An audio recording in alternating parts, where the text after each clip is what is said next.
E o dia da morte também não avisa a gente, chega de repente, de supetão. Esses dias me chamaram para fazer, semana passada me chamaram para fazer uma cerimônia fúnebre lá no Morrinho, no Cemitério da Paz. Eu estava aqui trabalhando na igreja, aí o telefone tocou, alguém que foi no Google e lá perguntou: Igreja Evangélica do Guarujá. Aí a nossa igreja apareceu lá no Google, sempre aparece o telefone. Aí a pessoa ligou antes, eu tenho um tio que morreu do Guarujá, precisava de alguém para fazer a cerimônia fúnebre. Falei, lá foi eu sou o pastor das cerimônias fúnebres. Já perdi a conta de quantas cerimônias fúnebres eu já fiz aqui nessa cidade. Acho que o que eu mais já fiz aqui nessa cidade foi cerimônia fúnebre. Eu já me tornei especialista, mestrado, doutorado em cerimônia fúnebre.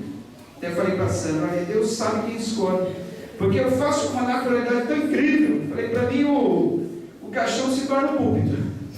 Eu fico bem à vontade, eu uso essa ocasião para pregar àqueles que ainda não conhecem Jesus Cristo. E olha só, Deus faz uma estranha liga lá de São Paulo, pedindo para mim fazer essa cerimônia fúnebre de uma pessoa que eu não conhecia. Cheguei lá, não conhecia ninguém da família, nenhuma das pessoas que estavam ali naquele velório. É interessante que esse senhor, ele morreu com 70 anos do coração, morreu do coração. E ali, do lado do caixão, estava o irmão dele. O irmão dele pediu uma palavra e ele disse assim: olha, eu fui para a mesa de cirurgia, o médico não dava 10% de chances para mim, não dava 10% de chances, eu tinha 90% de chance de sair morto daquela cirurgia, meu coração estava muito fraco, e ninguém acreditava que eu ia sobreviver, mas eu sobrevivi, estou aqui há mais de 10 anos, e glória a Deus, e ele louvava a Deus. Agora já o seu irmão, sujeito forte, montava cavalo, atrás do caixão tinha uma foto dele assim com um cavalo de bote, sujeito forte, vigoroso, olhando assim para ele, e de repente, estando bem, cheio de saúde, de repente deu um problema no coração, veio de São Paulo para cá para fazer o tratamento e acabou morrendo. Então a morte, ela chega de supetão, ela não avisa, ela nos pega desprevenidos, e muitas vezes engana. Quando nós pensamos que ela vai nos levar, ela nos deixa mais um tempo. Quando nós pensamos que ela vai nos deixar aqui, ela resolve nos levar. É a morte. Então por isso que nós temos que estar sóbrios, aguardando este dia, porque esse dia do nosso encontro com Jesus vai acontecer de surpresa. Seja através da volta dele ou através da nossa morte, nós nos encontraremos com Jesus a qualquer momento, pode ser hoje. Como estamos nós preparados? Segundo conselho, ou melhor, terceiro que Paulo dá, é sobre estar revestido de armadura. Ele fala do escudo da fé e também está revestido do amor. E em Efésios 6, Paulo vai falar também dessa armadura composta pelo capacete da salvação, a couraça da justiça, o cinturão da fé, aliás, o cinturão da verdade, o escudo da fé e a espada do Espírito, que é a palavra de Deus, além dos calçados preparatórios para a pregação do Evangelho da Paz. Então, se nós estivermos revestidos dessa armadura, nós poderemos combater os dardos inflamados do inimigo que vem contra nós. Olha, queridos, nós estamos num combate, e num combate no campo da mente. É aqui que o inimigo ataca mais. Ele vai atacar a área dos seus pensamentos, ele vai atacar a área das suas emoções, ele vai atacar a área dos seus sentimentos, ele vai estar atacando a sua mente. A nossa mente se transforma num campo de batalha. Ele vai tentar nos desanimar, tudo no campo da mente. Ele vai tentar nos desencorajar, ele vai tentar nos amedrontar, e a todo momento, a todo instante, ele está tentando exatamente essas coisas. Por isso que nós precisamos ter na nossa mente como que um capacete cobrindo a nossa mente, o capacete da salvação, ou seja, estarmos revestidos com as virtudes da salvação: fé, ânimo, coragem, esperança, fidelidade, mantermos o nosso entendimento das coisas espirituais, discernirmos aquilo que está acontecendo na nossa vida, ao nosso redor, discernirmos os tempos e as estações. Que tempo que nós estamos? Que estação que nós estamos? Estamos no inverno, espiritualmente falando, mas logo vem a primavera. É nessa estação que vem a volta de Cristo, a primavera da nossa vida, desse mundo. Estamos naquela estação fria. O amor vai se esfriando, como Jesus predisse, que no fim dos tempos o amor de quase todos se esfriaria. Hoje se mata por R$5, R$2. Como eu falei no domingo passado, filhos se levantam contra os pais, pais contra os filhos, irmãos contra irmãos, nora contra a sogra, sogra contra a nora, e aí vai por diante. O amor vai se esfriando nos corações e nós precisamos estar exatamente revestidos do amor para podermos sobreviver esses tempos difíceis. Paulo fala desses tempos difíceis na segunda carta que ele escreveu a Timóteo, capítulo 3, versículos 1 a 17, dizendo assim: saiba disso, nos últimos dias sobrevirão tempos terríveis. São esses tempos que nós estamos vivendo. Os homens serão egoístas, avarentos, presunçosos, arrogantes, blasfemos, desobedientes aos pais, ingratos, ímpios, sem amor pela família, irreconciliáveis, caluniadores, sem domínio próprio, cruéis, inimigos do bem, traidores, precipitados, soberbos, mais amantes dos prazeres do que amigos de Deus, tendo aparência de piedade, mas negando seu poder. Afaste-se desses também. São estes que se introduzem pelas casas. Olha, eles se introduziram pelas casas através da TV, os programas televisivos, que falam sobre fé, mas a fé está no cifrão. Conquistam mulheres instáveis, sobrecarregadas de pecados, as quais se deixam levar por toda espécie de desejos. Eles estão sempre aprendendo, mas jamais conseguem chegar ao conhecimento da verdade. Como Janes e Jambres, os mágicos ali de Faraó, no Egito, se opuseram a Moisés, esses também resistem à verdade. A mente deles é depravada, são reprovados na fé, não irão longe, porém, como no caso daqueles, a sua insensatez se tornará evidente a todos. Agora o conselho de Paulo a Timóteo, e o conselho dele para nós: mas você tem seguido de perto o meu ensino, a minha conduta, o meu propósito, a minha fé, a minha paciência, o meu amor, a minha perseverança, as perseguições e os sofrimentos que enfrentei, coisas que me aconteceram em Antioquia, Icônio e Listra. Quanta perseguição suportei! Mas de todas essas coisas o Senhor me livrou, e a promessa é que Ele nos livrará também. De fato, olha só o que acontece com aqueles que querem viver piedosamente em Cristo. De fato, todos os que desejam viver piedosamente em Cristo Jesus serão perseguidos. Jesus fala da perseguição que viria sobre nós, inevitável. Paulo também fala, então é inevitável. Contudo, os perversos e impostores irão de mal a pior, enganando e sendo enganados. Geralmente quem engana acaba sendo enganado. Quanto a você, porém, ao conselho que ele nos dá: permaneça nas coisas que aprendeu. Permaneça nas coisas que aprendeu. Nada de invencionismo nesses últimos dias. Nada de fábulas. Nada dessas crendices tolas que estão por aí. Permaneça naquilo que você aprendeu. Permaneça na verdade. Nada de novidades. Nada de coisas assim que estão fora da palavra. Permaneça nas coisas que você aprendeu e das quais tem convicção, pois você sabe de quem o aprendeu. Porque desde criança você conhece as sagradas letras, que são capazes de torná-lo sábio para a salvação mediante a fé em Jesus Cristo. Você conhece essas letras, que são poderosas, capazes de nos tornar sábios para a salvação. Palavra de Deus pura, cristalina, sem nenhuma invencionice, tão simples, que prega a salvação em Cristo Jesus, no sacrifício dele na cruz. Então, somente isso, nada mais. Aí diz assim: toda a Escritura é inspirada por Deus e útil para o ensino, para a repreensão, para a correção e para a instrução na justiça, para que o homem de Deus seja apto e plenamente preparado para toda boa obra. Queridos, Paulo vai falar sobre a armadura, sobre a fé, sobre o amor, vai falar sobre a santidade. O que é a santidade? Estamos separados. Separados do quê? Do mundo, desse sistema do mundo. Mas pastor, nós não estamos vivendo no mundo. Como que nós vamos estar vivendo no mundo e ao mesmo tempo separado do mundo?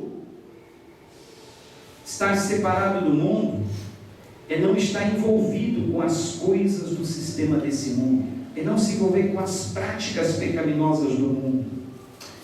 Eu ia até passar um vídeo hoje, eu até esqueci. Eu vi um vídeo de manhã, aproveitei que não teve batismo, choveu muito, ainda vai ficar em data indefinida, tá? Vamos ver se passa esse frio, pegar uma nova folga do Hernani, que está embarcando novamente, ele precisa estar aqui. Então vamos deixar indefinida a data, por enquanto. E esse vídeo, eu fiquei de manhã, aproveitei que não ia ter o nosso Instituto Bíblico, eu fiquei vendo uns vídeos edificantes e ao mesmo tempo compartilhando. Teve um dos vídeos que eu compartilhei que eu achei incrível. O sujeito estava lá no seu... Olha que integridade. Olha que integridade. O sujeito estava lá no seu trabalho humilde, simples, num armazém, empilhando caixas. Aí chega alguém e fala: olha, o chefe quer falar com você. O chefe chama ele entra na sala. Olha, é o seguinte, nós estamos precisando de alguém para ser o chefe de setor aqui. É um cargo de muita confiança. E eu vi essas qualidades em você. Você vai ser um chefe de setor, chefe de confiança. E eu vi em você uma pessoa íntegra. É de você que eu preciso. Só que tem um porém. Olha a jogada. Tem um porém. Você vai tomar conta de um almoxarifado da empresa. E toda semana vão chegar 18 caixas de uma transportadora. Toda semana, 18 caixas. Você vai anotar a entrada dessas caixas, vai conferir essas caixas, vai fazer o relatório e vai passar para a pessoa certa esse relatório. Só que tem o seguinte: vão chegar 18 caixas nesse depósito toda semana. Você é o chefe do almoxarifado, você vai fazer esse relatório. Só que tem o seguinte: em vez de você anotar 18 caixas que estão entrando, você vai anotar só 17. A 18ª caixa a gente tem um destino para ela. Você não vai anotar no seu relatório.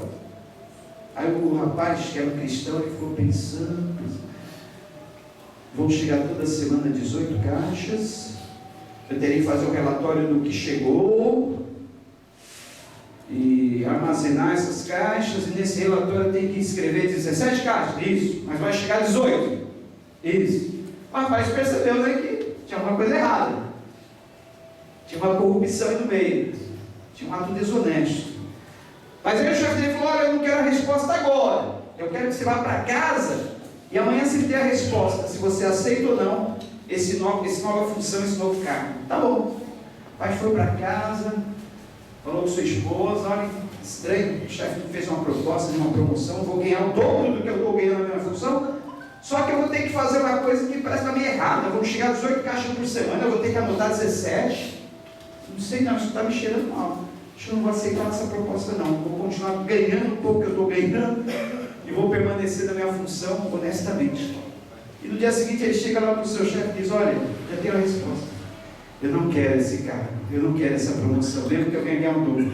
Vou continuar lá no meu trabalhinho humilde. Mas por quê? Eu achei meio estranho aquele negócio das 17 caixas.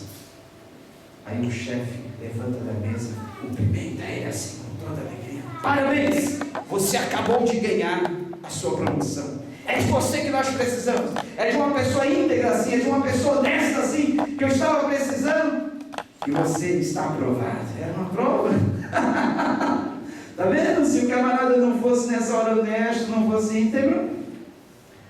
Aí ele sai da sala todo alegre, na porta, um outro encarregado cumprimenta e ele diz: rapaz, parabéns, eu já estava ficando desanimado. Você é o 6º entrevistado e nenhum dos outros antes de você passaram nessa prova. Você foi o único que nós encontramos aqui na empresa que mostrou integridade, honestidade, seriedade. Olha só, então quer dizer o quê? Que toda a nossa integridade, a nossa honestidade, ela tem recompensa. Tem recompensa. Olha, parece que aparentemente ele estava perdendo uma grande oportunidade, perdendo de ganhar o dobro do salário dele. Não parece uma perda, mas se tornou um ganho. Se ele colocasse os olhos no dinheiro, fosse avarento, não pensasse na sua integridade, ele teria aceitado. Não, eu quero. Mesmo que eu ia fazer uma coisa errada, eu quero essa promoção. Mas ele permaneceu na sua integridade, mesmo em aparente prejuízo próprio.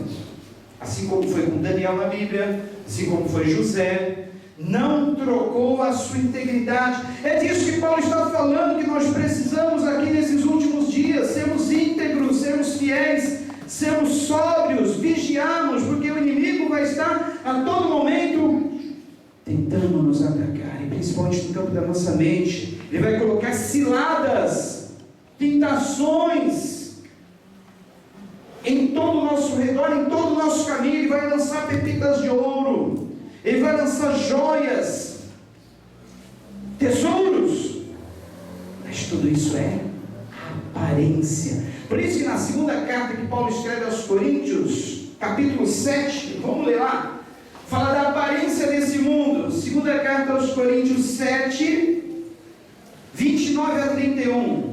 Acompanha aí que vai estar sendo projetado. Segunda carta aos Coríntios, capítulo 7, 29 a 31. É isso? Segunda carta aos Coríntios 7.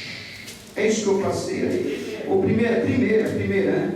Primeira carta aos Coríntios 7, 29 a 31. Olha só o que diz. Vou acompanhar aqui com vocês. Isso porém vos digo, irmãos, que o tempo se abrevia. E o que resta é que também os que têm mulheres, esposa, sejam como se não as tivessem. A ver bem. O que Paulo está querendo dizer? E os que choram como se não chorassem. E os que folgam como se não folgassem. E os que compram como se não possuíssem. E os que usam deste mundo como se dele não abusassem, porque a aparência desse mundo passa. Volta lá naquele primeiro versículo, deixa eu fazer um adendo aí, senão vocês podem interpretar mal, alguém pode interpretar mal. Isso, porém, vos digo, irmãos, que o tempo se abrevia. O que resta é que também os que têm esposas, sejam como se não as tivessem. Ah, é isso que eu precisava, pastor. Vou viver como se eu não tivesse esposa. Vou viver como se eu estivesse livre. Vou viver solto por aí. É isso que a Bíblia está mandando? Será que é isso? O que a Bíblia está querendo dizer com isso? E agora pegou. O que a Bíblia está querendo dizer com isso? A Bíblia está falando sobre prioridades. Porque nessa carta, olha, por isso que é bom entender. Para você entender um versículo, você tem que entender o contexto. É isso que eu sempre ensino aqui aos domingos de manhã. Os nossos alunos do seminário bíblico, eles aprendem como interpretar a Bíblia. Eu sempre falo isso desde o começo do curso, do primeiro ano até agora, metade do segundo ano. Interpretem corretamente a Bíblia. Porque da interpretação errada, muitos já cometeram erros terríveis, pecados, muitas heresias já se criou. E muitas seitas também se originaram por causa da interpretação da Bíblia. Eu posso pegar um versículo da Bíblia e interpretá-lo de 10 maneiras diferentes. Como tem um camarada aí, que o vídeo dele está famoso no YouTube, na internet, tem milhares e já tem milhões de visualização. E a vergonha dos evangélicos é aquele vídeo. E apareceu no Fantástico. Vocês viram esse vídeo? Apareceu no Fantástico, uma cidadezinha do interior de Minas. Um pastor que adulterou porque ele disse que a Bíblia mandou ele adulterar. Já viram esse vídeo? Depois vocês veem lá em casa, pastor adúltero. Aí o repórter do Fantástico vai conversar com ele. Fala assim: e aí, cara, você pegou a irmã da sua igreja? É? Ele é. Mas foi a Bíblia que mandou. A Bíblia, eu fiquei até meio constrangido, conversei com o esposo dela, ele aceitou numa boa. Eu mostrei para ele que era a Bíblia que estava mandando que eu adulterasse com a esposa dele. Aí o repórter fantástico falou: como é assim? Mostra para mim. Aí ele foi lá no livro de Oséias, mostrou para o repórter fantástico: olha, a Bíblia está escrita aqui, olha, vai até a esposa do seu amigo e adúltera e tal. Vá até a esposa do seu amigo e adúltera. E adúltera, né? Era o que estava na Bíblia. E adúltera. E tal. Adúltera. Estava falando para ele ir até uma certa mulher, que era esposa do amigo dele, e era adúltera. Aí, por causa do erro de português, por isso que erro de leitura, por isso que a função de pregar a palavra, que nem nós estamos aqui ensinando no seminário dos domingos de manhã, a nossa matéria última foi homilética. Eu disse: a matéria, o ofício da pregação da palavra, do pregador, é o mais difícil e importante do mundo. Se eu escolher ser um médico, o maior prejuízo que eu posso dar para a pessoa é a saúde dela, é a vida dela, enfim, é o máximo de prejuízo que eu posso causar para uma pessoa sendo médico, é a saúde e a vida dela, né?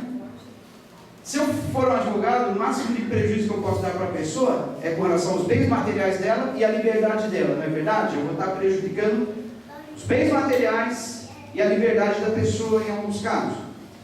Se eu for um engenheiro, eu vou estar, o máximo de prejuízo que eu posso causar de dano a uma pessoa é fazer com que o projeto de construção que eu elaborei venha cair por terra e o prédio que eu fiz o projeto desabar. Não é isso? Enfim, toda a profissão, ela tem os seus riscos. Toda a função. E se eu sou um pregador da palavra, o risco, o comprometimento, a importância, o perigo é maior. Por quê? Eu posso não só prejudicar essas áreas da vida da pessoa que eu falei, saúde, vida, bens, mas eu posso prejudicar a vida eterna da pessoa, a eternidade da pessoa. Eu posso mandar a pessoa para o inferno se eu não cumprir direito o meu ministério, não desenvolver a minha função de pregador adequadamente, corretamente. Então esse pastor adúltero, cara de pau, safado, sem vergonha, pilantra, você vê a cara deslavada, precisa ver a cara dele, né? Eu fiquei meio constrangido, mas a Bíblia estava mandando eu ir até a esposa do meu amigo e adulterar com ela. Aí o repórter falou: mas é isso que a Bíblia diz? Deixa eu ver. Aí o repórter, esse é o mais vergonhoso da história, o repórter do Fantástico deu uma aula de Bíblia para ele, uma aula de português. Falou: amigo, uma lida que ele deu, eu falei: não é isso que a Bíblia está ensinando, não. A Bíblia não está ensinando, não está mandando você ir até a esposa do seu amigo e adulterar com ela. Tem um pauzinho em cima da letra U, se chama acento. Acento agudo, né, professora Miriam? Acento agudo. E esse acento agudo tem uma finalidade. Você não lê adultera, você lê adúltera. É só essa diferença. Então, onde você pensou que era para você adulterar, a Bíblia está dizendo que essa mulher era adúltera, não para você adulterar. Aí o cara deslavado, ele olha assim: é mesmo, né? Não é que você tem razão? E aí, tomou uma aula de Bíblia, que vergonha. Aí as pessoas, os milhões de pessoas que estão vendo esse vídeo, falam: olha só, os pastores são tudo ignorantes, burros, iletrados, não conhecem nem a Bíblia que estão pregando. É uma vergonha esse vídeo, triste.